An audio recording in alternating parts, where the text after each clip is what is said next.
தான் அவங்க வெள்ளை அறிக்கை விட்டதுல தான் எல்லா இன்ஃபர்மேஷனும் இருக்கு உங்களுக்கு பாத்துக்கிறதுக்கு. இப்போட திமுக அரசா இப்பதானே வந்திருக்காங்க, ஒரு அசம்பிளி செஷன் இப்பதானே ஆரம்பிச்சிருக்காங்க.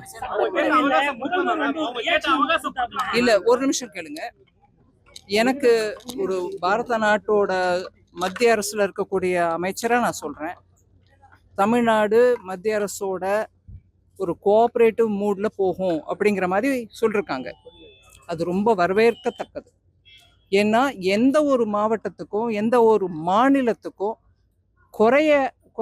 குறைச்சலா பண்ணுங்க இல்லை நிறைக்க பண்ணாதீங்கன்னு பிரதமர் ஐயா என்னைக்கும் சொல்லலை. இப்போ இல்லை, இதுக்கு முன்னாடி இருந்த ஆட்சியிலையும் சரி தமிழகத்துக்கு கொடுக்க வேண்டிய எல்லா நிதியும் கொடுக்கப்பட்டது.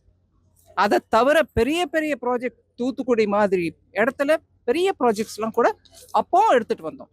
இப்பவும் தமிழகத்துக்கு கொடுக்க வேண்டிய எல்லா விதமான உதவிகளும் அவங்களுக்கு உரிமையாக கொடுக்க வேண்டிய தொகைகளும் கட்டாயமாக கொடுக்கப்படும். ஒரு நிமிஷம் இருக்கு, எல்லாருக்கும் பதில் சொல்றேன். ஆனா ஒண்ணா பண்ணு. சட்டப்பேரவையில கூட்டத்தொடரும் போது தற்போதைய முதல்வர் முன்னாள் முதல்வர் ஒரு குட்டி கதை மூலம் விமர்சனம் பண்ணிருக்காரு. அதை எப்படி பாக்குறீங்க? அரசியல் விமர்சனம் சட்டசபையில பண்ணாம வேற எங்க பண்ண முடியும்? எதிர்கட்சியும் பதில் சொல்லட்டும், ஆளும் கட்சியும் பேசட்டும். அதனால தப்பு ஒண்ணும் இல்லைங்க.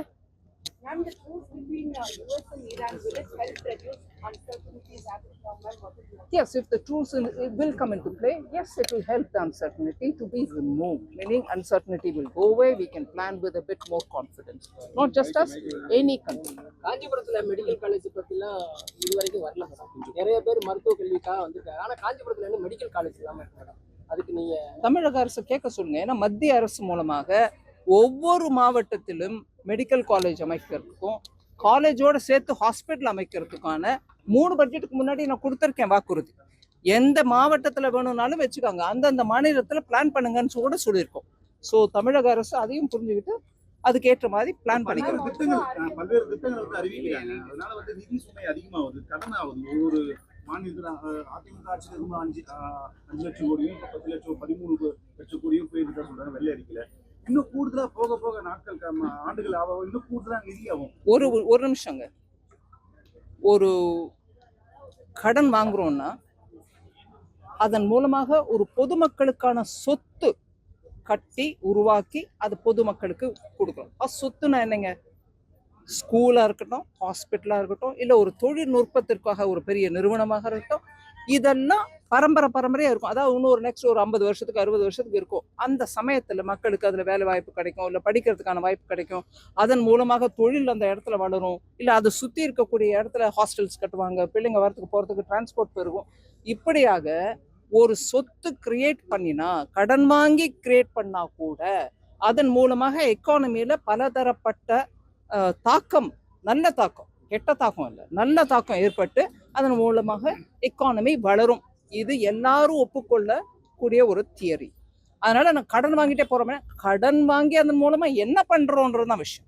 நீங்க சொத்து உருவாக்குறீங்களா, அதன் மூலமா கல்வி வருதா, அதன் மூலமா தொழில் வருதா, அதன் மூலம் வேலை வாய்ப்பு பெருகுதா, அதை பண்ணுங்க. அதனாலதான் மோடி ஐயா பாருங்க, ரோடை கட்டுங்க, போர்ட்டை கட்டுங்க, ஏர்போர்ட்டை கட்டுங்க, மக்கள் வரட்டும், இல்ல பெரிய பெரிய ஹாஸ்பிட்டல் கட்டுங்க அப்படின்னு பண்றோம். சொத்து, கேபிட்டல் எக்ஸ்பெண்டிச்சர். நீ அதை பண்ணாம ரெவென்யூ எக்ஸ்பெண்டிச்சர், அதாவது இன்னைக்கு மக்கள் கையில பணத்தை கொடுத்துட்றேன், இவங்களுக்கு உயர்வை கொடுத்துட்றேன், அவங்களுக்கு சம்பளத்தை கொடுத்துட்றேன், இன்னும் 1000 பேருக்கு, இதை மாத்திரம் பண்ணிருக்கணும். ஆனா இதை பண்ணக்கூடாதுன்னு சொல்ல, இதையும் பண்ணுங்க. உங்களுக்கு வசதி இருக்கும்போது பண்ணுங்க. வசதி குறைச்சலா இருக்கும்போது வாங்குற கடனை நல்ல சொத்து அமைப்பதற்கு செலவழிக்கணுங்கிறது தான் தத்துவம். கேட்டவங்களே கேட்காதீங்க.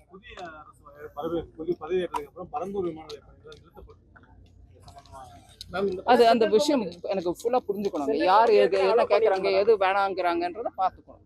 ஆனா அமராவதியோட ஆந்திர பிரதேஷோட தலைநகர விஷயத்துல நான் ஒண்ணு சொல்ல விரும்புறேன். அந்த தலைநகரம் அங்கதான் இருக்கும் அப்படின்னு நினைச்சுட்டு ஒரு 2014 19 வரைக்குமான இருந்த அந்த கட்சி, ஆளுமையில இருந்த அந்த கட்சி அதை வளர்த்தாங்க, நல்லா பில்ட் பண்ணோன்னு. அதுக்கப்புறம் அந்த கட்சி இல்லைங்க, அங்க தலைநகர் இருக்காது, நான் வேற எங்கேயோ எடுத்துட்டு போறேன் அப்படின்னு சொன்னாங்க. இது 19 24 வரைக்கும். அதனால நிலப்பாட்டில் வந்துருச்சு, அப்படியே அது நிலுவையில் வந்துருச்சு.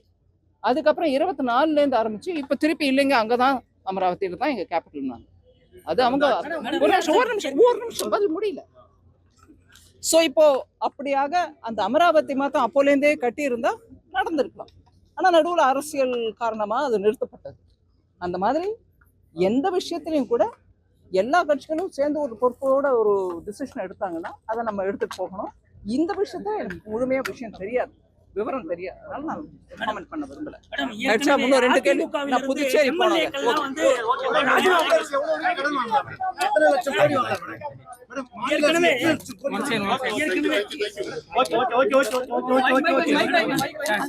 உங்களுடைய ஜிஎஸ்டிபின்னு இருக்குங்களா, நாட்டுக்கு ஜிடிபி, ஒரு ஸ்டேட்டுக்கு GSDP, cross state domestic product.